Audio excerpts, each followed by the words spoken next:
Hello, hello, hello, and welcome to Gaming News with the Therocksrntpeople, currently the record holder for alliteration among avid gamer advocates. Let's get right to it with Microsoft. Right? Microsoft might have a loophole on their Xbox Live website. Some guy got hacked and was like, hey, I'm going to figure out how I got hacked. And it turns out that you can basically guess the password for an account as many times as you want. It does that little CAPTCHA thing where you're supposed to type in like the squiggly letters and stuff so it knows that you're not a program, but that basically is very easy to get around. Microsoft right now is saying, oh no, it's just because the hackers try so hard and they're so good, so we're trying the best we can, but there's nothing else we can do, which is just a bold-faced lie. And I think Microsoft is trying to just avoid admitting that this guy was right, because according to the guy, he said that he tried telling them a bunch of times that they have this loophole, and they just kind of brushed them off and told them to go to the forums.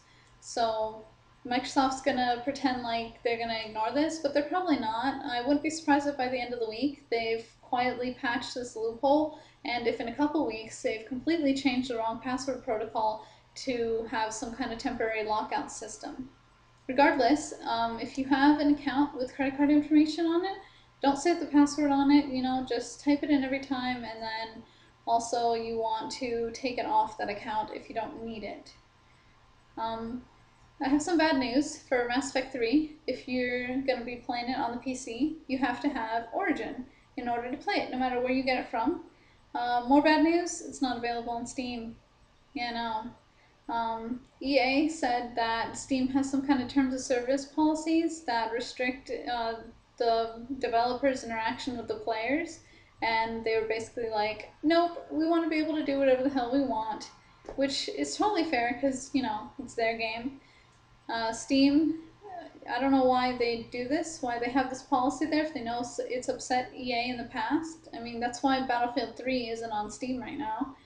I honestly don't know why they do this, because I'm not really big on PC games or networks or anything, but it seems to me that Steam is like a major player, so I don't understand why they would want to limit themselves from getting new games.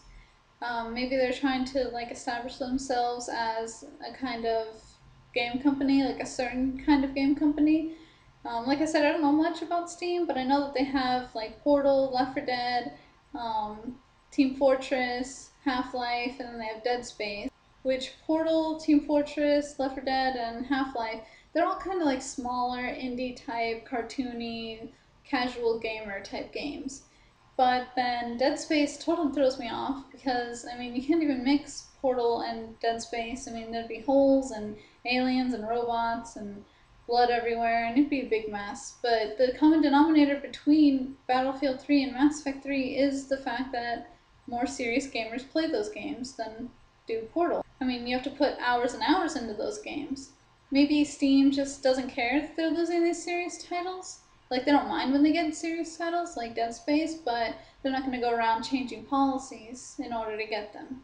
So, I don't know. Either way, EA said that Steam isn't going to get Mass Effect 3 during the initial release, so they still might get Mass Effect 3 eventually, and the same goes for Battlefield 3. So we'll just have to wait and see if they decide to do that. Alright, so some good news. THQ is not canceling their 2014 games. Jesus Christ, way to give a girl a heart attack. God, rumor mill, what's your problem? What the hell? Like, let's have a chit chat. Let's have one-on-one right now, alright? Because you came out over the weekend with your Twitter bullshit saying how that MMO Warhammer was canceled and that all of THQ's 2014 games are canceled. And we all know that includes like the freaking South Park RPG, the Darksiders 2, Homefront 2, and like a bunch of other ones. And you cited their money problems, which we all obviously know they're trading at 66 cents right now, while EA and Blizzard are trading at $12 and $8 respectively. So why? Why, rumor mill? Why'd you cause this chaos? Right? We were worried sick, right? That's what we do. We're gamers. We love our games. Like, you didn't call or leave a note. You just waited all weekend long, and then we're like, oh yeah, THQ called. And THQ was like, yeah, that's not true. I mean, we're really glad that everything turned out alright, but, I mean, don't scare us like that. It wasn't funny, right? We're supposed to be buds, man. Buds. Moving on to release dates. Terra got a release date. Terra, if you didn't know, is an MMO that looks really nice, and it has, you know, quests, character classes, and hack and slash style fighting. And yeah, it looks really cool. They have a beta, which you can sign up for right here, and the full game is supposed to be released on May 1st. Right? Dark Horse Comics announced that they're going to be making a prototype comic book, and this is supposed to bridge the gap between prototype 1 and 2, and it's supposed to start on February 15th, so if you're like a really big story buff with prototype, you're going to want to pick it up. Okay. Starhawk, a PS3 exclusive, it finally got a release date. You know how I feel about PS3, so here's a video about the game. It has an interview, and they just like basically talk about the game for 5 minutes and show it off. And it has a beta out already, and it's supposed to be released May 8th, so there you go. Star Wars The Old Republic was supposed to get an update yesterday, Tuesday the 17th, for Rise of the Rakghouls, but they found some bugs on it and decided that they were going to fix those up and wait a couple days before they release it. So you're going to be able to play it still this week, but you're just going to have to wait a couple extra days before you get it. The rest of this week wasn't really too busy. Amy, the survival horror game, got released last Wednesday for Xbox Live Arcade, PSN, and Steam. And I know what you're thinking. You know, oh, why didn't you tell us about it, Therocksrntpeople? That's when your show is on. Well, I like write my script, if you can call it that, on Tuesdays, and then I film Wednesday mornings. So yeah, I'm basically gonna make a habit of missing Wednesday news, but it's not really gonna be a big deal because most DLC and game releases are on Tuesdays, which is why I pick Wednesday to do my news show. Like I said, the rest of the week wasn't too busy.